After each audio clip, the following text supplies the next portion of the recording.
Hello everyone, Daniel here from the Next Issue Podcast. On today's video, I'll be doing a review of Harley Quinn number 14. This continues the Verdict storyline that we started last on the last issue. You can go check out the channel for a review for that. So this is year 2 of Harley Quinn. Let's take a look at the creative team before we get into a summary of this. So in this issue, we have it written by Stephanie Phillips, Riley Rossmo on art, Ivan Plascencia on letters. On colors, and AndWorld Design on letters with a beautiful, beautiful cover by Riley Rossmo. There's also a few variant covers that I'll show at the end of the book. So I am gonna say I'm a little biased because Stephanie Phillips is one of my current favorite writers. Riley Rossmo's art is fantastic, and I just really love the way that like the work they're doing here on this book. Let me give you. I'm gonna read the synopsis from DC, and then I'll give you a bit of a synopsis that because the synopsis from DC feels like Harley Quinn wrote it, and it makes no goddamn sense. But I'm gonna read it anyway. So in the verdict part 2, um, this is probably from the point of view of Harley. I'm innocent, I tell you. I might currently be stuck at Blackgate Penitentiary for multiple homicides thanks to a growing body of evidence that points right to me, Harley Quinn, as the murderer. But for once, it was not Harley Quinn in the alley with a baseball bat. Someone's obviously trying to frame me, and I gotta figure out who, why, and I want to clear my name before I end up spending the rest of my days behind the bars with a bunch of ladies who don't really seem that thrilled I'm here. Not to mention, I look terrible in orange. So yeah, if you remember from last issue, somebody's out there with framing Harley Quinn. She has been captured by the authorities. So in this issue, as we kind of get through that, she's been arrested, taken to prison. Harley struggles being back on the inside in prison, especially when some of her friends believe that she might not be as innocent. So we get a little bit of that dynamic. We also have a really cool guest showing up, which you'll see as I kind of take a look at some of the art pages. So let's go check out some of the art so I can just tell you how much I love Riley Rossmo's designs. So here we have, these are some of the opening pages. We see a judge being dead. And I really love the dialogue here. I like that they set up Oracle as, helping Batwoman.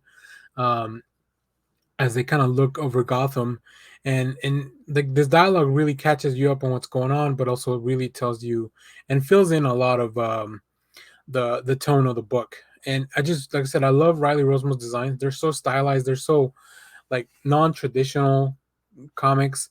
You need to do yourself a favor and just check out more Riley Rossmo comics. So yeah, I love the design here of Batwoman, big hair, just big bright wings, and then look like details like this eye here, just so much detail to it. So it really contrasts the format as to what would be like maybe very animated and cartoonish designs, like contrast with this like gory visual. No pun intended.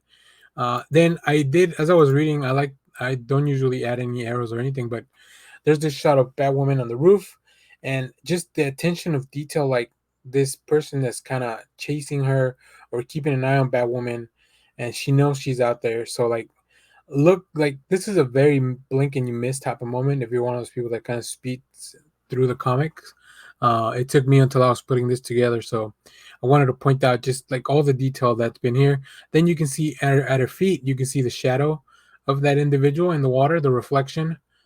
So like just so much detail from Rossmo. And then also on the other hand, we now move on to Blackgate where we catch up with Harley.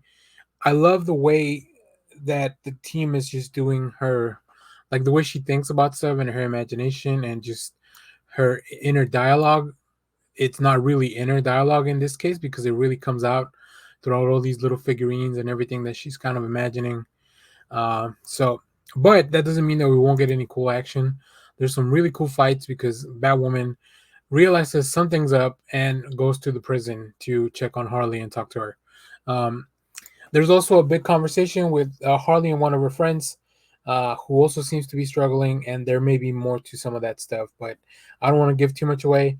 Just know that this is a really fun issue. I really enjoyed it, and I highly, highly recommend that you go check it out. As I mentioned, I've been loving everything by Stephanie Phillips recently, and I can't wait to see what else they have in store for Harley and just overall in other books. So, all that being said, Thank you for watching, everyone. Remember to share, like, subscribe, hit the bell so you know when we go live. That is most Sundays, 10 a.m. Central Standard Time.